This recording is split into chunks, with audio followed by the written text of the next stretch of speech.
Good morning, good afternoon, good evening. Welcome back to Random Crafty Acts. If you're returning, if this is your first time here, welcome to Random Crafty Acts. My name is Barb. I'm a card maker, and sometimes I find myself in a position where I have to make more than just a couple of cards, and this is one of those situations. I hope you can hear the air conditioner running in the background, which helps you understand that these are summer cards, all right?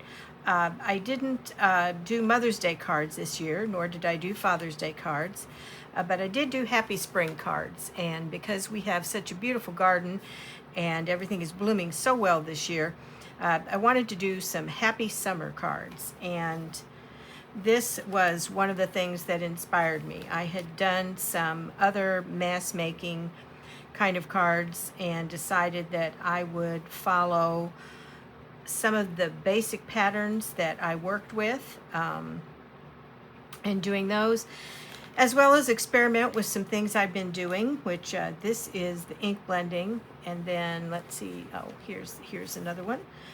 This one is working with watercolor. And that's what I did when I did my Christmas cards. Rather than make them all alike, I did them in batches of 5, 6, 8, and just tried a new technique, something I hadn't done in a while or I hadn't ever done before. Okay, so let's jump right in. What I want to do first in this particular video is talk about how I go about handling a big project. And let me get my markers so I can fill some of these blanks in.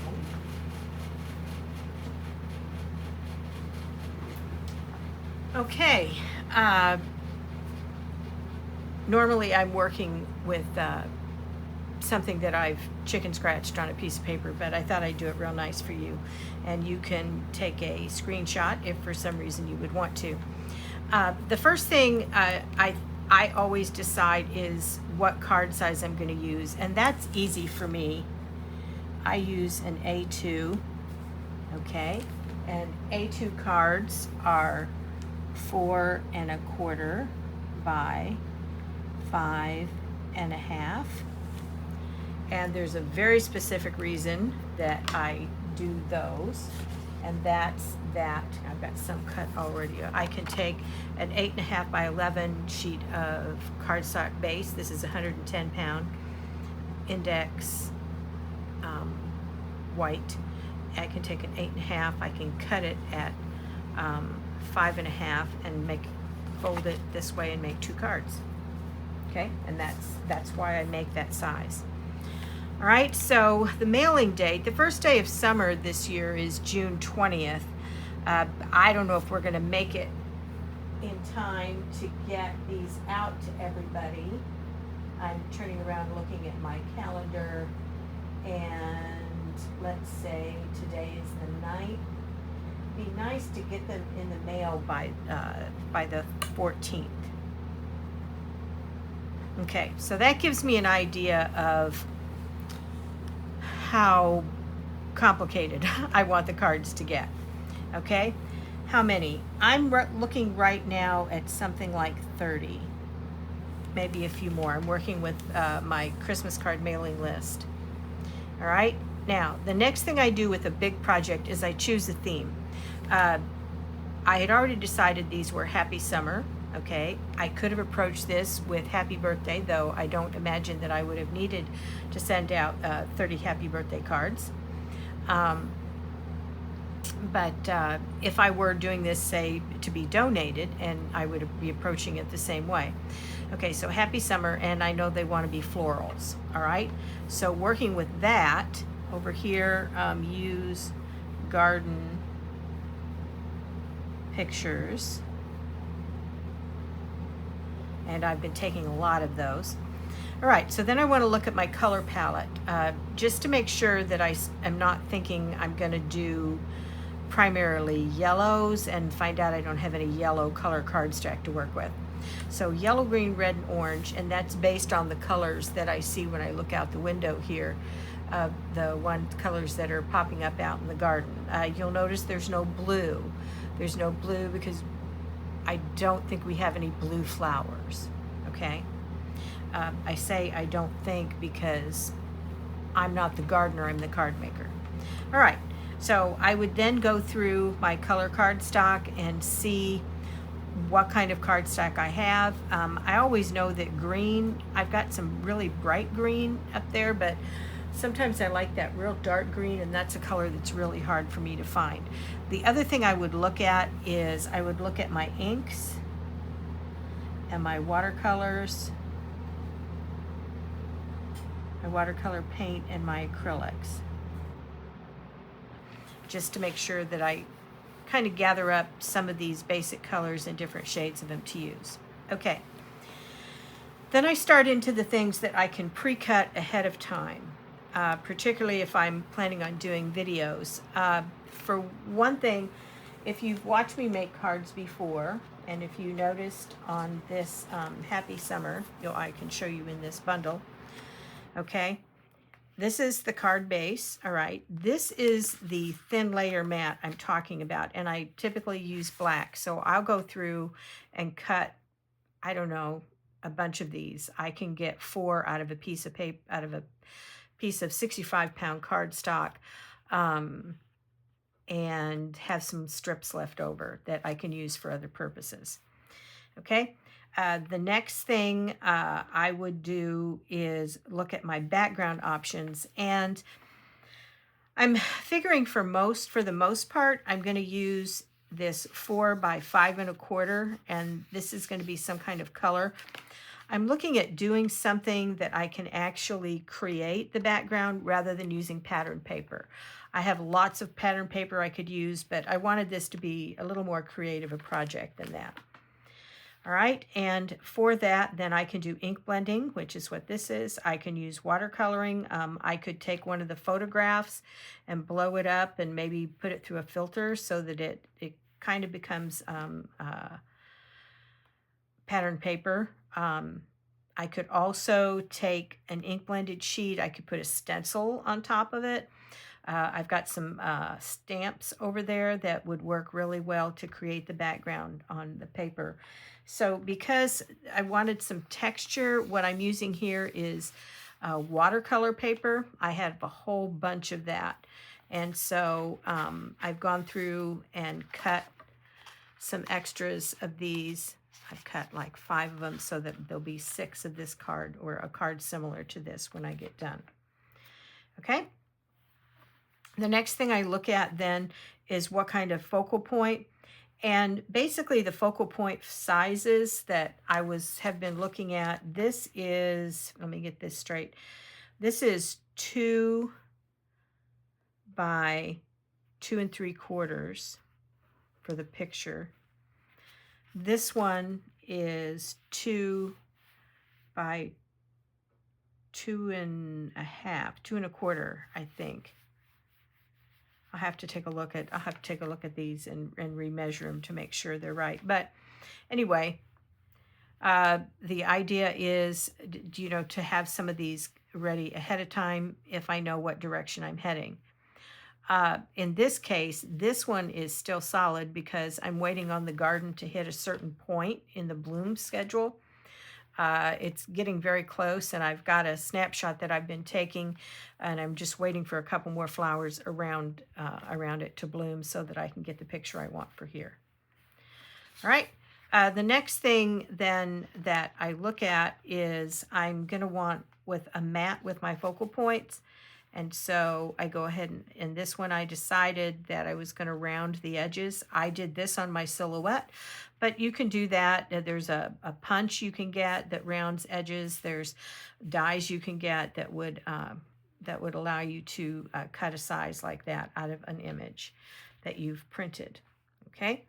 And then I go through and I start putting together the pieces. For example, I did sentiments that I cut on the silhouette. I did them in 3 different sizes, so I put them all in here together, regardless of what size, and that seemed like a really good idea at the time, but it's been kind of a pain. Okay, so and then I went through and I picked out these 2 particular designs. All right.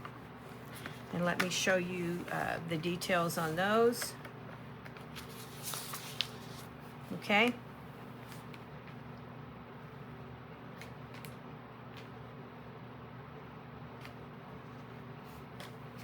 So this is number 1. All right. It's got the 4 1/8 by 5 3/8. It has a color background. The image in the middle is 2 by 2 3/4.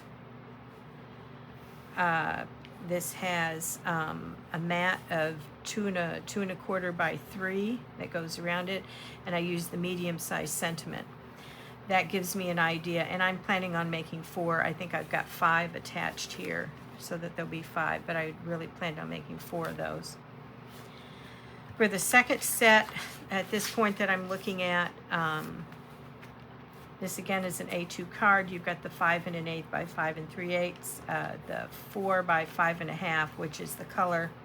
And then these are 2 by 2 1/4, and I know that I need 2 of those. And 2 1/4 by 2 1/2 for the mat that goes underneath, and I need 2 of those. This gives me an idea of how much stuff I need to bring together. That, in essence, will give me 8 cards. If I count the samples that I had, that gives me 10. Okay? This is basically, this kind of planning is what I go through when I do Christmas cards. It's what I go through if Operation Gratitude, the group that I donate all my cards to, we're in a Facebook group as well, and sometimes they'll put out what they call a call to action, saying they need a lot of thinking of you cards, or they need a lot of children's happy birthday cards. And if that's the case, then I begin to take this approach. Again, I go in, I decide what theme I'm working with, what colors I want to work with. I start pre-cutting things, and I don't exactly do it assembly line, which is a way to do it. But I also, if I'm going to make 30, I've got 2 different styles. So that's would be 15. I'll probably break that down again. I'll probably have 4 or 5 different styles that I'll use before this is over. Keeping in mind, for example, if there are scraps that I want to use up, or if there's any other techniques that I want to try. Okay, so that's basically how I do that. And then just to show you my organization, my fancy organizational tools. There are all kinds of things out there you can pick up that will help you organize. I just use pretty much whatever I can find. I don't see it real handy, but you know, at the grocery store where I shop, the leaf lettuce is in like this thin plastic tub, and I take my leaf lettuce out of there and I clean that tub out, and those tubs do great for stacking things in when I'm organizing. Okay, so I've got extra pictures here. Okay, I cut all of my mats out of scrap that I already had. I've got these are something I took out of my husband's workshop. I think they had nuts or screws or nails or whatever, and I cut the lids off, and the lids have a little indent in them, and I use it when I'm working with paints. Okay, so I put those in here. The other thing that this size is really good for is it holds cards. Looky there. It holds cards like that, and so I've got a bunch of them, so I can like stack the cards as I go. Okay, and then I don't know what I would use this size for necessarily, but this is a standard size that ends up out in the center of a card, so I just went ahead and stuck that there. These are some backgrounds I had already created that may or may not end up on the cards. There's some, I pre-cut the black ones, okay, and then I cut a bunch of the cardstock. There's not enough to do all of them here, but there's enough to kind of get me started. And I do that knowing that I have this project coming up. I do that, say, when I'm watching a video or just, you know, have the window open and the birds are singing and I'm having a nice quiet day. All right, so I have those things ready. And then, like I did here, I go ahead and I gather all the pieces together.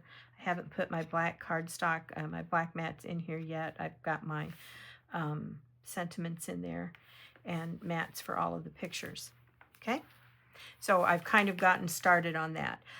There are going to be several videos on this. This is a pretty good sized project. I have already done a video on parts of this. One of the videos I did didn't turn out, so I'm going to redo how I did the ink blending and how I did the watercolors.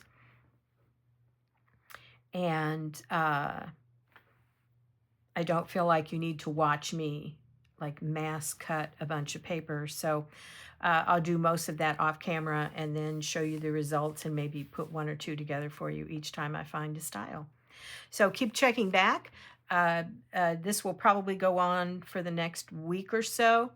So there'll be multiple videos then, and they'll all be in a playlist. If you'll look at the title of the channel, Random Crafty Axe, and click on subscribe and click the like button and maybe leave me a comment. I'll be happy to answer all of your questions.